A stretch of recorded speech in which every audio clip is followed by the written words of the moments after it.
the morning of Rachel's brain surgery. She sat in the pre-op room, phone in hand, waiting for her father.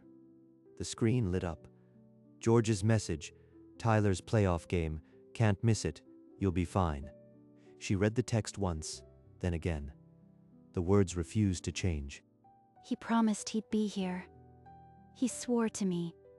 Her mother was in the bleachers too, cheering for Tyler, oblivious to the clock ticking toward Rachel's operation.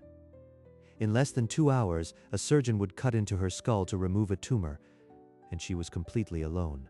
Brain surgery, and not one family member bothered to show up. Her father had chosen a high school basketball game over his daughter's life. You'll be fine. That's what he said. She set the phone down, the IV pulled at her wrist. The monitors beeped on. The silence was deafening. 3 weeks earlier, George had squeezed Rachel's shoulder and made her a promise in her own living room, his voice earnest. I'll be there for the surgery, Rach. Front to back. I'm not going anywhere. You have my word. He said it so easily, like it was the most natural thing in the world. Then Tyler's high school basketball team made the playoffs, and the whole world tilted on its axis. Dad, we're in the playoffs. Saturday morning. Can you believe it? Oh, Tyler, that's incredible. We'll all be there, honey. Front row cheering our lungs out. Saturday morning is my brain surgery, Mom. Dad promised he'd be with me. Tyler's game is a huge deal, Rachel. You'll be fine. We'll call you after. A big girl, with a tumor in her skull. But sure, no big deal. They'll call after. And just like that, the surgery became an inconvenient afterthought, buried under a mountain of Go Tyler banners and parental excitement. The morning arrived. George and Carol grabbed coats, car keys, and a foam finger, their voices loud with Tyler's game. Rachel, honey, you'll do great. The hospital has everything you need. Everything except my own family. She picked up her own keys, slipped into a jacket, and drove herself to the hospital. She walked into the hospital alone, past families huddled in waiting rooms, and checked in at the surgical desk. A nurse led her to pre-op, her chatter easy, filling the empty space where a mother should have been. The nurse adjusted the IV, her voice kind, "Everything's going to be fine, dear. You're in good hands." Good hands. None of them are my family's. The beeping monitors became her only companions, a steady countdown to the moment they'd wheel her into the OR. He's not coming. He was never coming.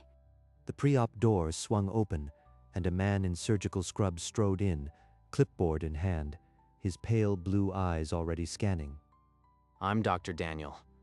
I'll be your neurosurgeon today. You're in good hands. He glanced at her chart, scanning the details, then stopped cold at the emergency contact field, her father's name. His eyes locked on the printed George, and the muscle along his jaw jumped, his knuckles whitening on the clipboard. Is your father George? Yes. Why? Do you know my father? For a single breath, his expression cracked open, something old and raw surfaced. Then he slammed it shut as if he'd been burned. I'll see you in the OR. He turned and walked out without another word, the door clicking shut, leaving Rachel and the monitors alone in the sudden, oppressive silence. That look on his face. I know it from somewhere. But where? The moment the pre-op door clicked shut, Dr. Daniel strode to a supply closet, yanked the door open, and shut himself inside. George, you unbelievable. 27 years ago, an 8-year-old boy stood on a porch, a backpack dragging at his shoulders, watching his father turn away. You're not my real family anymore, George had said, and closed the door. Daniel took his mother's surname Reeves and was erased from George's life like a typo. He never saw his father again. And now his daughter lies on my operating table. His grip on the clipboard strained the metal inside him. 19 years of fury and abandonment fought for air. She's my sister. She will survive. He straightened his surgical cap, smoothed his scrubs, and walked out of the closet, his face a professional calm. I'll save her, and then I'll decide if she ever needs to know. Rachel was wheeled into the glare of the operating theater, the surgical lights hot as a verdict, the air cold against her bare arms. The anesthesiologist pressed the mask down. Rachel's eyes fluttered once, twice, then closed. The world slipped away. Daniel stepped forward, cap and mask hiding everything but his pale blue eyes, which burned with a focus sharper than any scalpel. The first cut was deliberate, a red line drawn along her scalp with the precision of a man who refused to fail. Then the monitor flashed an unexpected warning. A major vessel clung to the meningioma, far closer to the brainstem than any scan had predicted. One wrong move, and she'll never walk again. Breathe. His hands, gloved and steady, worked in micro-movements, peeling the tumor away from the vessel like a master jeweler untangling a knot. The tumor came free. The alarm went silent. A collective, hidden breath released through the room. Daniel closed the site layer by layer, his sutures tiny and certain, leaving a scar that would be the least of her stories. The meningioma lay in a steel basin, a pale, defeated mass. But inside Daniel, a war he had buried for 19 years still raged. In a recovery room washed in watery sunlight, Rachel clawed her way back to consciousness, her head wrapped in thick bandages. Where? How long was I out? The surgery, did they? A nurse appeared at her side, a blur of blue scrubs, checking the monitors with a practiced hand. The nurse's voice cut through the fog. The surgery went perfectly, honey. The tumor is out. You're in recovery now. My surgeon? Dr. Daniel? Where is he? The nurse's fingers paused on the blood pressure cuff, a flicker of something uncomfortable crossing her face. She said, "He'll be by to check on you soon, I'm sure." But the words hung in the air, heavy with doubt. Soon. He left me alone in pre-op with a question and a look that could cut glass. Rachel stared at the ceiling, replaying that moment in her mind, his sudden stiffness, the cold exit. Why do I feel like the real operation hasn't even started yet? The recovery room door opened without a knock. He stood there, a silhouette against the hallway glare, hands loose at his sides. How's the pain? Manageable. They said the surgery went perfectly. You saved my life. He didn't respond. Instead, he dragged a stool to her bedside, the scrape of metal on tile filling the room like a warning. Rachel, I need to tell you something, and it isn't easy. His eyes haven't left mine. Not for a second. What could be so terrible that he can't just say it? The heart monitor beeped faster, a traitor confessing her fear. Daniel's gaze didn't waver. This morning, when I asked about your father, I didn't stop to explain. I should have. A long, suspended breath. Rachel's fingers curled around the bedrail. She knew, suddenly and irrevocably, that this was the moment her life would split into before and after. I'm not just your surgeon, Rachel. I'm your brother. Brother? I don't have a brother. Dad never. Mom. There's only Tyler.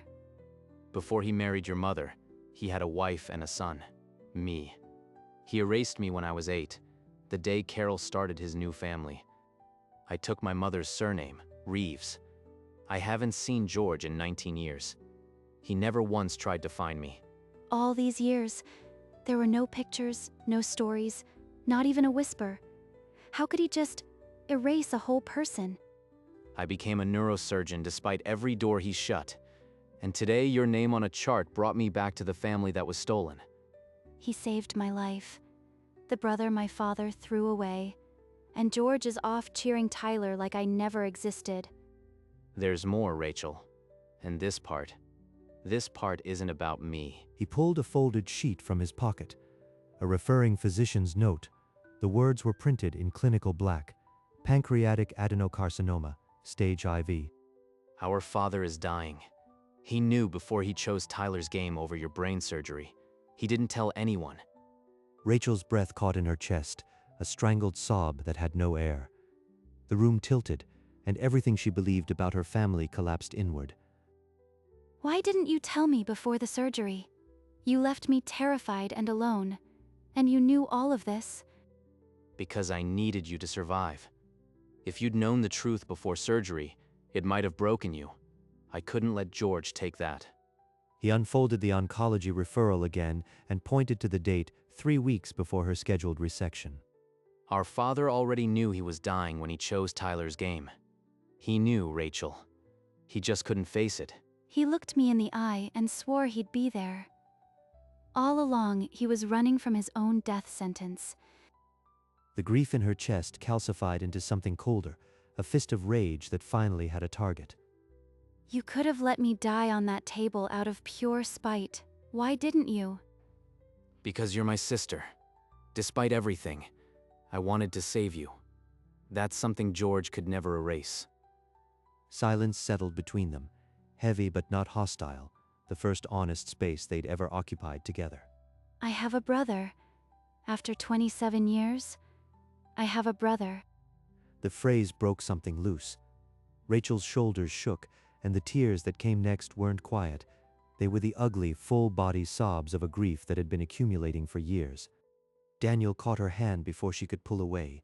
His palm was warm, steady, the same hand that had held the scalpel now cradling her fingers. You should hate us. I grew up in the house that was supposed to be yours. Why didn't you hate me? Because you didn't choose him. You were a child, same as I was, and you needed me. That's what family does, it shows up. His thumb brushed over the bruised IV site on her wrist, a small gesture that said more than any words could. I don't know how to do this. I don't know how to have a brother, but I want to try. Please, don't leave. I'm not going anywhere. I've been waiting 19 years to be someone's brother again. You're stuck with me now. She let out a wet, broken laugh, the first sound of relief in a day that had been nothing but terror. They stayed like that for a long moment. Two people who had been strangers 12 hours ago, now bound by blood and an impossible shared history. This morning I was abandoned. Now somehow I have a brother who refused to give up on me.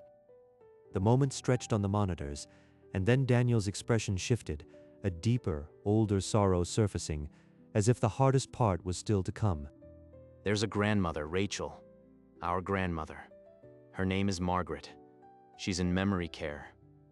Grandma Margaret? I know her. Dad used to take me, but he stopped years ago. He said it was too expensive. He stopped paying in 2019. Told the facility it was the economy. Then he never went back. 6 years ago, the first thing Daniel did when his residency salary cleared was start covering her bill, anonymously, without expecting anything. You paid for her? Even after he erased you? Why would you do that? Because leaving her there alone would have made me no different from him. She raised me for the first 8 years of my life. Rachel pressed her hands to her face, the weight of George's betrayals crushing, and yet this stranger brother's goodness holding her upright. The man I called Dad abandoned his own mother, and the son he disowned saved her.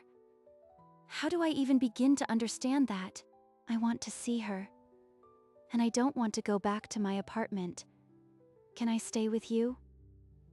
Rachel picked up her phone, her fingers trembling but her jaw set. She scrolled to a name she used to trust. Rachel, the surgery? Is it over, Tyler's game? I would have called. You knew you were dying and you still chose Tyler's game. You didn't even tell me about the cancer. That's not who told you that. How could you possibly know? The son you erased, Dad. Daniel Reeves. He was my surgeon. He saved my life because you couldn't be bothered. Silence. Only the faint roar of the distant game crowd leaked through the phone. Daniel, it was a long time ago. Things were complicated. Complicated. That's what you call abandoning your mother too? Margaret is in memory care, and you stopped paying 6 years ago. The sound of air leaving a tire. A long, hissing exhale, then nothing. Goodbye, Dad. 3 days later, Rachel was discharged. Daniel drove her through quiet streets to a townhouse with a blue door. My father's old chair was for show. This room actually feels lived in. On a shelf, a silver-framed photograph showed a woman with dark hair and a young boy clinging to her waist. Is that your mother? What happened to her? She passed 9 years ago. She never remarried. I think she carried what George did for the rest of her life. Rachel moved to the sofa and sank into it, the throw blanket soft against her hands. She was allowed to rest here. He's nothing like the man who raised me, and he's the only family I have left that I actually want. Homemade chicken soup. My mother's recipe. It's good for healing. Thank you. For everything. It's strange. Having someone look after me. In that small, warm room, surrounded by evidence of a life built from broken pieces, Rachel felt something she hadn't felt in years. Safe. 4 days post-discharge, Rachel was strong enough for a short trip. Daniel drove, his hands light on the wheel, the autumn sky pale through the windshield. They passed Tyler's high school. The parking lot was packed, gym lights blazing through the dusk, another game in full roar. That life belongs to someone else now. I'm not looking back. Almost there? You ready? The memory care facility was quiet, surrounded by maples blazing gold. Rachel's hand found Daniel's arm as they walked through the sliding doors. I used to visit with Dad. He'd sit there, checking his phone. I never knew what he'd stopped. The corridor was long and bright, lined with identical doors. Room 112 waited at the end. Rachel's fingers trembled. She might not know us, but we'll be here anyway. I just want to hold her hand. Daniel raised his hand and knocked. The sound echoed. On the other side, a lifetime of secrets waited. A nurse opened the door. Inside, the room smelled of lavender and old wool. Margaret sat in her wheelchair by the window, hands folded, gaze lost in the middle distance. She looks smaller than I remember. Like she's been disappearing one day at a time. Grandma, it's Rachel. I came as soon as I could. She pulled a chair close, took Margaret's cool, thin hand. The skin was tissue paper dry. I love you. I'm sorry it's been so long. Daniel stayed near the door, his arms crossed, the muscles in his jaw working. He didn't approach. Say something. Please, just blink. Prove you know we're here. The room was silent except for the soft hum of the heating vent and the distant chime of a call bell. Margaret's eyes never moved. Maybe Daniel was wrong about her. Maybe there's nothing left. She pressed Margaret's hand to her cheek, a tear sliding between their fingers. The clock on the wall ticked 3 times. Still nothing. I had brain surgery, Grandma. A tumor. They cut it out. I was so scared. And Dad, he didn't come. He went to Tyler's game. Her voice cracked, but she forced herself to go on. But someone else was there. A doctor. His name is Daniel. Daddy didn't come. But your other grandson did. Something flickered in Margaret's eyes, a spark, deep and quick, as if a light had turned on behind a heavy curtain. There. That was something. Grandma? Did you hear me? Daniel is here. He's been taking care of you for years. But as quickly as it came, the light vanished. Margaret's eyes emptied again, staring at a spot on the wall that held no meaning. Rachel's shoulders dropped. She turned to Daniel, who had stepped silently closer. They exchanged a long, wordless look, painful but shared. Daniel took a step forward, then another. He knelt beside the wheelchair, bringing his face level with Margaret's, his voice low and raw. Grandma, it's me, Daniel. I've been here, but I never stopped loving you.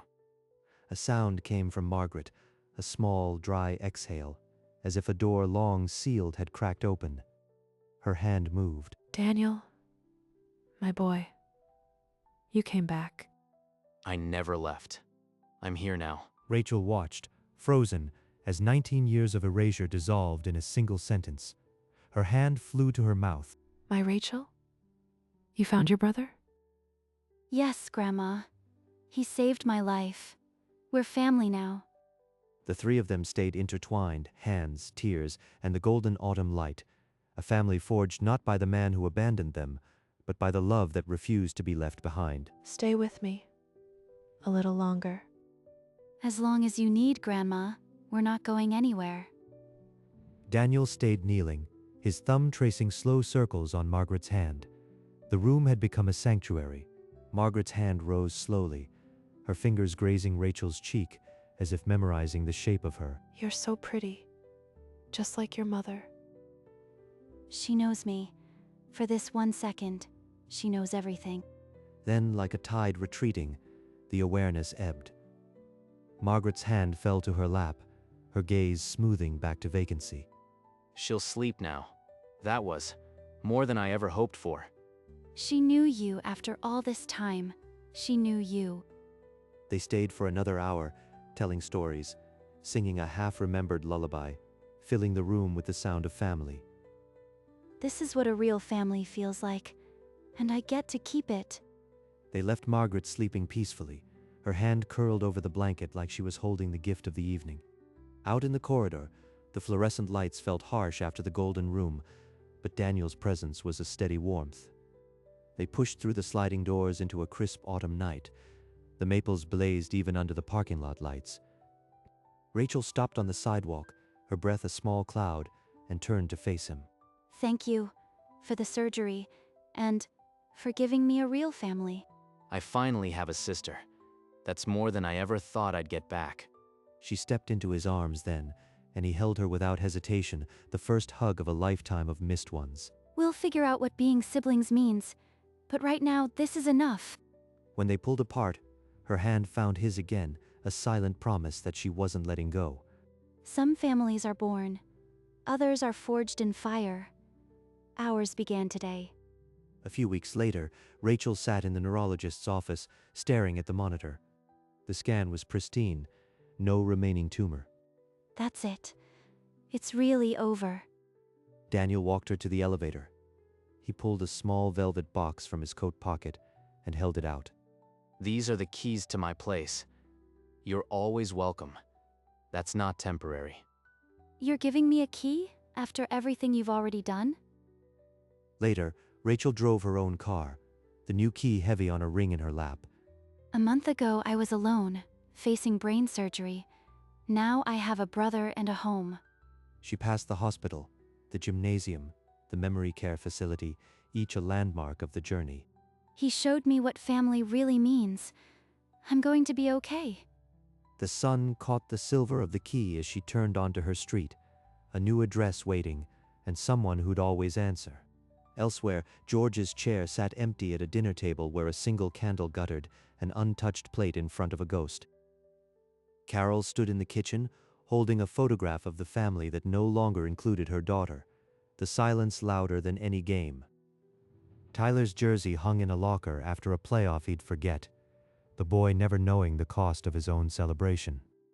In a cafe across town, Rachel and Daniel laughed over coffee, easy conversation flowing, the ease that comes only after fire. On Rachel's phone, a photo stayed pinned.